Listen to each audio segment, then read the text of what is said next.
Assalamualaikum warahmatullahi wabarakatuh. Hai hororis.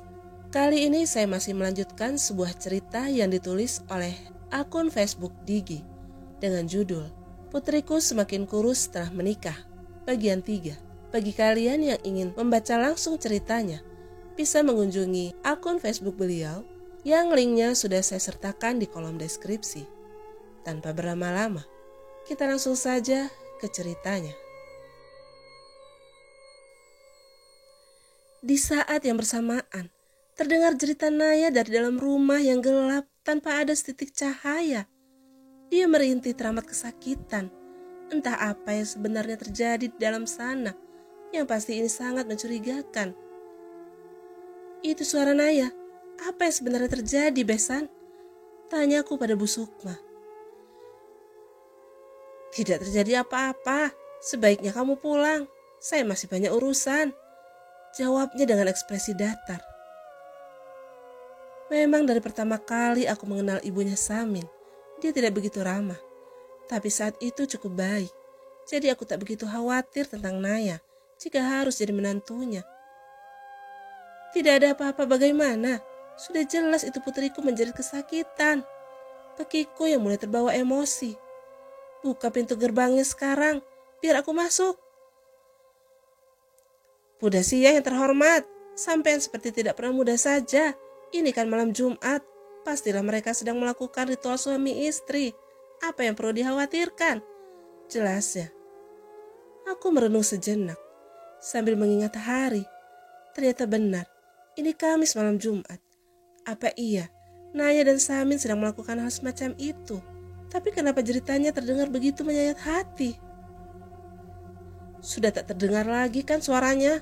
Karena memang mereka sedang melakukan ritual suami istri. Makanya saya keluar rumah, karena tak mau mengganggu. Sambung Bu Sukma.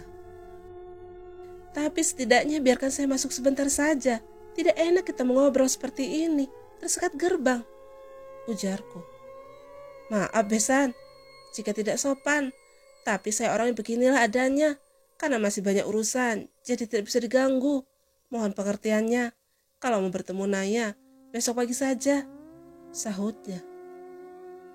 Yang ku tahu memang Bu Sukma wanita yang terlalu sibuk. Dia membuat berbagai macam kue dan tempe yang dititipkan di kantin sekolah dan warung-warung sekitar. Meski orangnya begitu tertutup, tapi dia wanita pekerja keras. Mungkin dia tak mau menerima aku bertamu karena lagi sibuk. Jadi takutnya aku malah diabaikan. Sepertinya Bu Sukma orang ceplas-ceplos di depan. Karena tak mau tak enakan hati dengan orang lain. Memang orang selalu tak enakan hati, malah rugi sendiri. Tunggu sebentar Besan, bukanlah rumah yang waktu itu Samin dan Naya tinggali bukan ini? Tanyaku. Itu rumah sudah saya jual buat modal nanam semangka. Untuk sementara waktu, Naya dan Samin tinggal dulu di sini. Nanti kalau sudah panen semangka, mereka akan saya belikan rumah yang lebih bagus dan dekat dari sini. Jelasnya. Oh, begitu. Iya sudah, saya permisi. Kulihat Bu Sukma berjalan ke belakang melewati samping rumah. Bahkan sampai obrolan terakhir kami tak ada senyum yang terlukis dari bibirnya. Pikiran aneh di kepalaku mulai menjadi-jadi. Apa benar alasan dia tidak mau menerima tamu karena masih sibuk? Kenapa tidak masuk, Bu? Tanya Damar menghampiriku. Iya, mungkin dia tak dengar jelas percakapanku dengan Bu Sukma. Karena dia sempat menunggu di motornya yang terparkir cukup jauh dari gerbang. Karena Naya dan Samin tidak di rumah, sementara mertuanya Naya lagi sibuk, jadi tidak bisa menerima tamu. Jawabku sedikit berbohong. Masa tidak di rumah? Padahal tadi saya sempat dengar cerita wanita dari dalam sana. Suaranya mirip Naya. Lagi pula, sesibuk apapun orang tua Samin, seharusnya tetap mengizinkan masuk tamunya, walaupun hanya sebentar. Apalagi tamunya bukan orang asing, melainkan besan mereka, ujar Damar. Soal jeritan tadi, mungkin Nak Damar salah dengar. Tapi ada benarnya juga perkataanmu, Nak. Seharusnya Bu Sukma mempersilahkan saya masuk, walaupun hanya sebentar. Nah itu, terus mau kemana ibu sekarang? Saya jadi gak enak kalau ninggalin ibu sendirian, ucap Damar. Saya mau pulang, Nak. Kalau kamu ada urusan yang mendesak, pergilah. Ibu tidak mau merepotkan lagi, jawabku. Tapi Damar memaksaku naik di motornya. Lagi-lagi tawaran ini tidak bisa kutolak. Sebab semakin malam keadaan berubah menjadi semakin dingin. Dan aku tidak akan sanggup pulang berjalan kaki dalam keadaan begini. Saya jadi kepikiran perkataan wanita parubaya tadi. Katanya banyak rumor buruk tentang keluarga Samin yang berkaitan dengan dunia mistis. Celetuk Damar dalam perjalanan. Mungkin itu hanya isu ngawur yang beredar di kalangan masyarakat. Pasti karena sikap Bu Sukma yang pendiam dan tertutup. Jadi orang-orang menilai semaunya.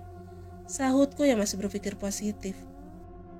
Tiba-tiba Damar menginjak rem motornya mendadak, yang membuat jantungku berdegup tak menentu. Rasanya hampir copot. Di depan sana berdiri seorang lelaki tua, mengenakan pakaian hitam berpadu dengan putih. Maaf kek, saya yang salah. Karena asik mengobrol, jadi tidak fokus menyetir, ucap Damar. Tidak apa-apa nak, kakek juga salah. Nyebrang tidak lihat kanan kiri dulu. Aku memperhatikan area sekitar, yang ternyata sangat sepi, tidak ada rumah. Di kanan kiri jalan hanya ditumbuhi pohon sengon yang berukuran besar. Sekali lagi maaf ya kek, mari. Damar menganggukkan kepalanya, bersiap menyetir motor kembali. Tunggu, ada makhluk halus yang mengikuti kalian, ujar kakek itu, dengan raut wajah yang sangat serius. Di saat yang bersamaan, bagian belakang leherku seperti ada yang meraba pelan, dan cerita pun bersambung.